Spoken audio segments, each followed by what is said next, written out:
Yo, assalamualaikum warahmatullahi wabarakatuh. Ya, selamat datang kembali ya teman-teman di channel saya Arifin Story 01.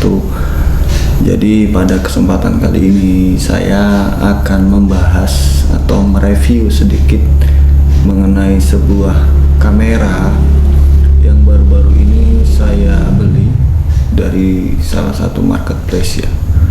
Jadi ceritanya gini, kebetulan saya sebagai seorang fotografer amatir sudah banyak sih coba beberapa kamera, beberapa tipe atau brand yang sudah saya coba.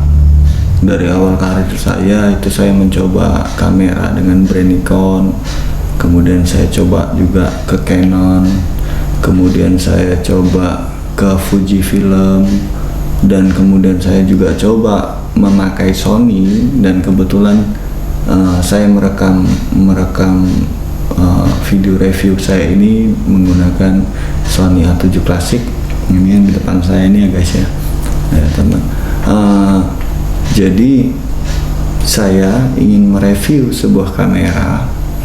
Kamera ini awal mulanya saya sama sekali tidak mengerti atau tidak paham tentang merek ini atau brand ini. Kenapa? Karena di telinga saya yang seorang fotografer amatiran, itu kamera yang bermerek atau brand-brand yang tidak familiar itu dulunya saya tidak mau mencobanya karena saya takut mengalami sebuah masalah dalam hal mungkin masalah dalam bagaimana saya nanti mengaplikasikannya di lapangan. Itu saya ragu dengan brand-brand yang kurang familiar, dan juga kenapa saya dulu tidak mau mencoba dengan brand-brand yang tidak familiar dengan saya, karena mungkin teman-teman saya atau sebagian teman-teman daripada fotografer amatir di sekitaran saya itu banyak memakai brand-brand yang memang udah terkenal seperti brand Nikon ataupun Canon.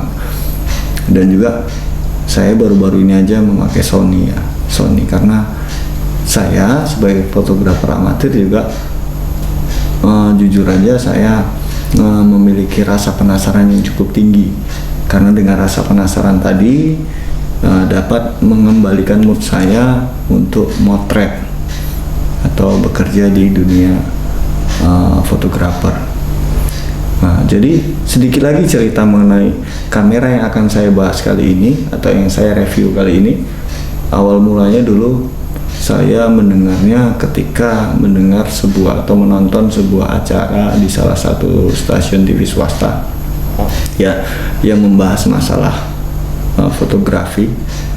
Pada saat itu kebetulan yang menjadi mentor di acara itu atau di scan itu adalah seorang maestro fotografer Indonesia ya, yakni Bung Darwis Triadi. Kenapa saya penasaran? Karena pada saat saya melihat tayangan tersebut, saya menjadi penasaran dengan apa sih yang dipegang oleh Bung Darwis Triadi ini, kok kameranya berbeda dengan biasanya. Biasanya yang dia pegang adalah kamera yang merek Canon ya. Kali ini kok kameranya lebih kecil, lebih simple, dan menurut saya mereknya itu bener-bener baru saya dengar. Kebetulan acara tersebut itu tayang sekitar tahun 2012 atau 2013 gitu ya. Jadi kamera apa yang akan saya bahas kali ini? Jadi ini dia kameranya.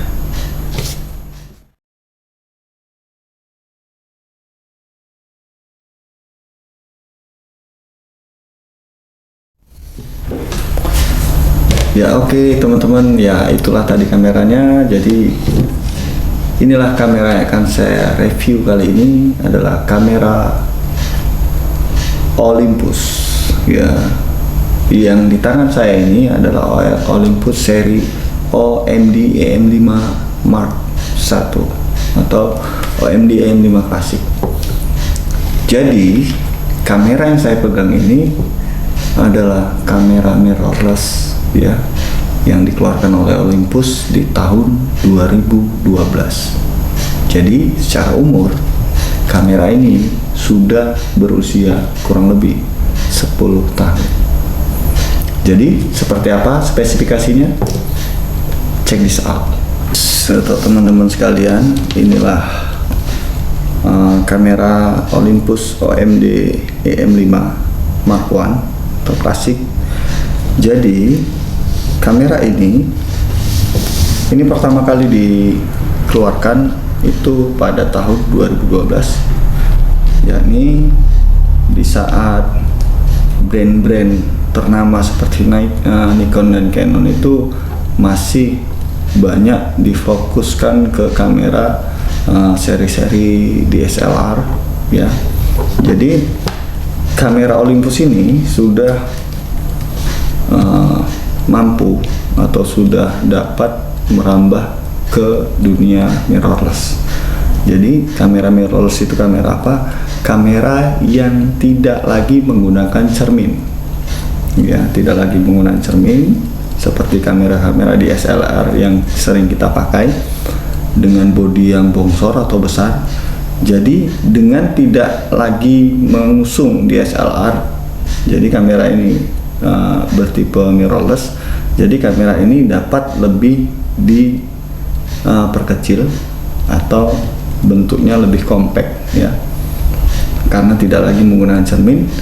Jadi kalau kita lihat dari segi fisiknya ya, atau bodi daripada kamera ini lebih kecil teman-teman ya. Kita lihat lebih kecil, lebih compact, lebih gampang dibawa. Jadi secara spesifik ya, saya akan membahas spesifikasi daripada kamera OMD EM5 ini ya. Ini Mark I-nya, karena sekarang udah keluar generasi terbaru daripada Olympus ini, yakni OMD EM5 Mark II, Mark III dan seterusnya.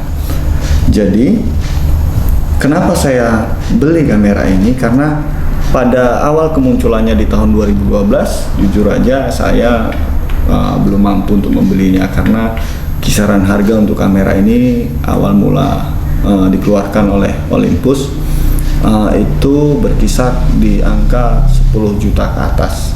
Jadi bagi saya seorang fotografer yang amatir ini belum mampu untuk membeli daripada kamera ini. Jadi setelah 10 tahun berlalu, barulah saya dapat membeli kamera ini dengan harga yang sangat murah. Kenapa saya katakan sangat murah?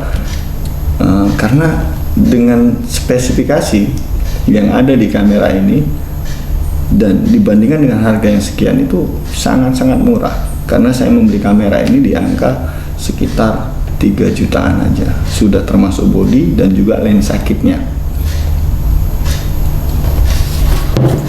Oke ya teman-teman, langsung aja kita review secara singkat kamera OMD EM5 Mark I ini. Jadi kamera ini ya, kamera yang kecil ini, kamera keluaran 2012 ini ya, sudah dibekali dengan sensor 16,1 megapiksel. Jadi sudah sangat mumpuni ya untuk motret dan juga untuk video. Kemudian kamera ini terbuat dari magnesium alloy dan sudah water sealing ya, atau bisa dikatakan kalau kita motret hujan-hujanan udah aman lah ya, kecuali kita masukkan ke air ya, janganlah, namanya kita motret ngapain masukkan ke air ya kan. Kemudian juga kamera ini sudah 5 axis stabilizer atau IBIS-nya udah ada di sini, 5 axis pula. Jadi kalau kita ambil untuk video atau tangan kita yang tremor kalau untuk motret, itu udah sangat aman. Kamera di 2012 tapi udah 5 IBIS ya, atau in body image stabilizer. Kemudian juga kamera ini sudah dilengkapi dengan view finder atau jendela bidik. Kalau kita yang terbiasa dengan motret menggunakan DSLR ya, agar nggak kehilangan seni motretnya, jadi di kamera ini tetap dibawain Kemudian juga kamera ini sudah touchscreen dan layarnya sudah bisa kita flip walaupun bukan articulated ya, sudah layar sentuh.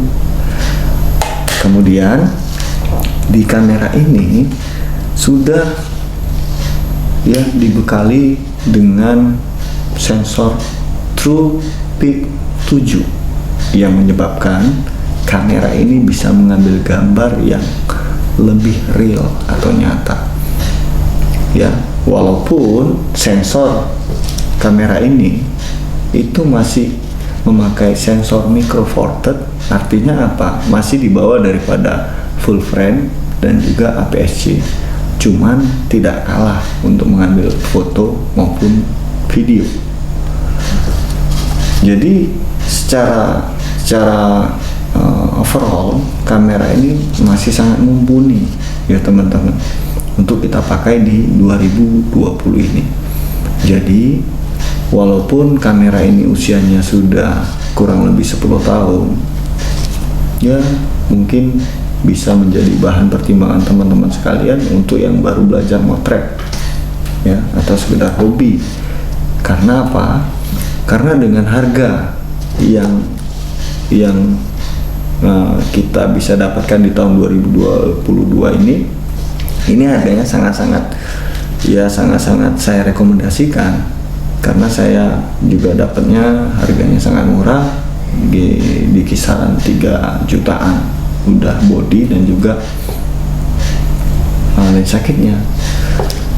Kemudian juga nanti saya akan menampilkan hasil video daripada kamera ini, bagaimana teman-teman bisa menilai daripada kamera ini kira-kira layak enggak kalau kita butuhkan atau kita jadikan kamera ini untuk merekam video, mungkin sinematik ataupun video-video yang lainnya.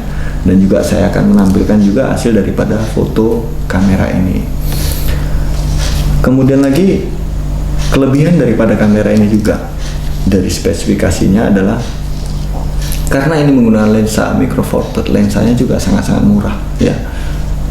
Murah, kemudian ya masih gampang diperoleh. Karena apa? Lensanya kita bisa pakai lensa yang tidak mesti merek Olympus, asalkan dia lensa untuk micro four third itu kita bisa pakai seperti produk Lumix, Panasonic dan juga Samsung.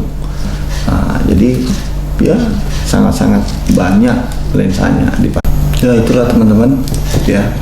Jadi selain daripada kamera yang compact, dia juga memiliki lensa-lensa yang ya banyak di pasaran. Karena kamera dengan format micro four third ini ya, lensanya itu banyak, bisa kita memakai lensa-lensa yang lain merek selain daripada Olympus ini, asalkan dia formatnya micro four third. Jadi kita bisa pakai lensa-lensa produk Lumix, kemudian ada Panasonic dan juga Samsung, asalkan dia formatnya micro four third, itu kita bisa pakai ke sini teman-teman. Jadi ya menurut saya kamera ini ya cukup recommended lah di tahun 2022 saat ini. Jadi mungkin itu dulu review singkat dari saya mengenai kamera mirrorless Olympus OMD EM5 Mark I ini. Jadi saya nanti akan juga mereview lebih lanjut lagi tentang kamera ini, agar teman-teman juga mungkin menjadi bahan pertimbangan ketika akan mengambil kamera ini. Mungkin itu dulu review singkat dari saya, dan di akhir video ini akan saya coba merekam dengan menggunakan kamera Olympus OMD EM5 ini, bagaimana hasil videonya dan juga bagaimana hasil daripada gambarnya. Oke.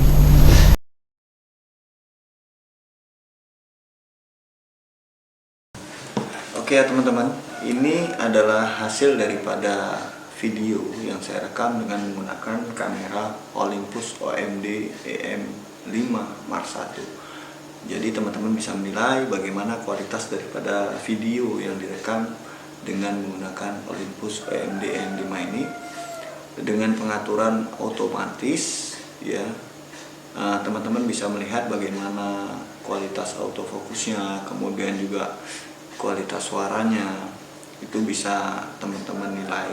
Dan juga teman-teman bisa nanti mungkin komen ya di channel YouTube saya, kira-kira apa kekurangannya dan apa juga kelebihan daripada OMD EM5 ini.